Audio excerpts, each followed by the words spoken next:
ठीक है। Soft structures को होल्ड करते हैं इससे, ट्यूबुलर सॉफ्ट स्ट्रक्चर्स, ठीक है, जैसे फैलोपियन ट्यूब हो गया या तुम्हारा हाँ मीजोअपेंडिक्स हो गया, ठीक है। और क्या यूज़ करते हो? एक बेटा फिर वही मोस्ट लीस्ट कॉमन सबसे बाद में मैकल्स तुमने यहाँ नहीं देखा होगा। मैकल्स बच्चों की सर्जरी होती है और बहुत रेयरली देखने को मिलती है, बट मोस्ट कॉमनली क्या देखा आपने? ब्लैडर स्टोन आपके उसमें भी होता है एक्सरे में। तो ब्लैडर स्टोन जब आप ओपन करते हो और स्टोन निकाल लेते हो तो ब्लैडर के जो दो कटे हुए एजेस होते हैं उसको पकड़ते हैं इससे, ठीक है। तुम्हारे उसमें स्लाइड में एक पॉइंट लिखा भी है, यूज टू हेड आइडेंटिफाई या hold the edges of the bladder after cystolithotomy, ठीक है। सिस्टोलिथॉटमी पता है ना तुम लोग के प्रोसीजर में होगा ही है सिस्टोलिथॉटमी, प्रोसीजर्स पता है ना सिस्टोलिथॉटमी। जो उसमें कुछ होता नहीं है, नॉर्मल आप एक पहले प्यूबिस से दो फिंगर ब्रेड्स ऊपर एक इंसिजन बनाते हो स्किन पे, फिर उसको डायसेक्ट करते हो, फिर उसके बाद स्किन और डीप टिश्यू डायसेक्ट कर दिया, उसके बाद कहाँ होगे? क्या दिखेगा? सीधा ब्लैडर आ जाएगा,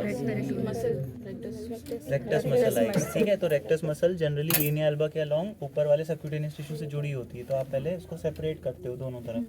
जब दोनों तरफ सेपरेट हो गया फिर उसके बाद क्या करते हो? रेक्टस को ओपन करते हो, ठीक। बीच में आपको दोनों जो रेक्टस की मसल होती है, रेक्टस एब्डोमिनस, दोनों के जॉइनिंग से लीनिया एल्बा दिखेगा, उसको आप डिसेक्ट करोगे। फिर उसके बाद जब आप डिसेक्ट कर चुके होगे नीचे जाओगे तो ब्लैडर के एंटीरियर सरफेस पे ऐसे हैंगिंग टाइप की पेरिटोनियम मिलेगी, उस पेरिटोनियम को स्लाइड ऑफ करते हो। फिर उसके बाद क्लियरली पहले एक एस्पिरेट करके देख लेते हो कि ये ब्लैडर है।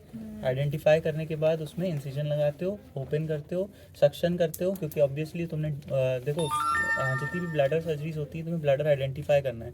अगर ब्लैडर कोलैप्स्ड होगा तो तुम आइडेंटिफाई नहीं कर पाओगे, दूसरी बात वो प्यूबिक सिम्फाइसिस से नीचे पहुंच गया होगा, तो इसीलिए तुम्हें उसमें पहले 100 या 200 ml NS से उसको इन्फ्लेट करना होता है और फिर क्लैम्प करना होता है।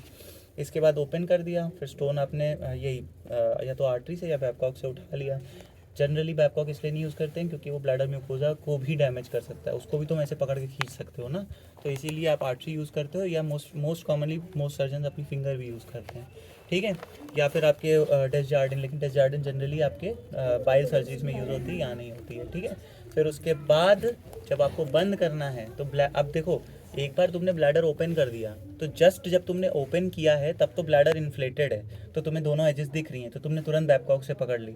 लेकिन अगर आपने थोड़ी देर के लिए भी छोड़ दिया तो वो डिफ्लेट होने लगेगा, डिफ्लेट होने तो इसके एजेस जो हैं वो ब्लर हो जाएंगे, इसीलिए पकड़ लेते हैं उसको उसी टाइम पे। फिर आप पूरी सर्जरी कर लेते हो लेकिन वो छोड़ते नहीं हो, ताकि लास्ट में जब आप क्लोज कर रहे हो। और इसी में तुम्हें देखो वही है कि तुम्हारा इस समय जो एग्ज़ाम्स हो रहे हैं उसमें कॉम्बिनेशन पूछा जाता है, तुमने सूचर्स भी पढ़े हैं, तुमसे एकदम से पूछ लिया जाएगा कि कौन सा सूचर यूज़ होता है, तो वाइक्रल नंबर 1 यूज़ होता है, ठीक है, क्लोज करने के लिए ब्लैडर। मोस्टली ब्लैडर सर्जरीज में पूरा ऊपर तक स्किन को छोड़ के वाइक्रल नंबर 1 यूज़ होता है, ठीक है। तो ये तुम्हारा बैबकॉक का काम हो गया। बैबकॉक में भी ये होते हैं तुम्हारे से क्या बोलते हैं लॉक्स होते हैं, क्यों होते हैं?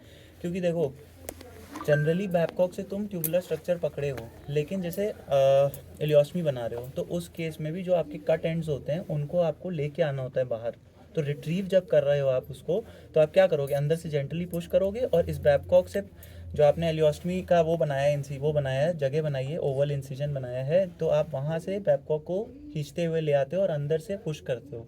तो बैबकॉक ही एक ऐसा इंस्ट्रूमेंट है जिसको आप हल्का सा लॉक कर सकते हो, वो डैमेज नहीं करेगा, ठीक है। इसीलिए ट्यूबुलर देख रहे हो ना, इसमें बीच में छेद इसीलिए है। फैलोपियन ट्यूब का तो साफ साफ समझ में आ रहा होगा।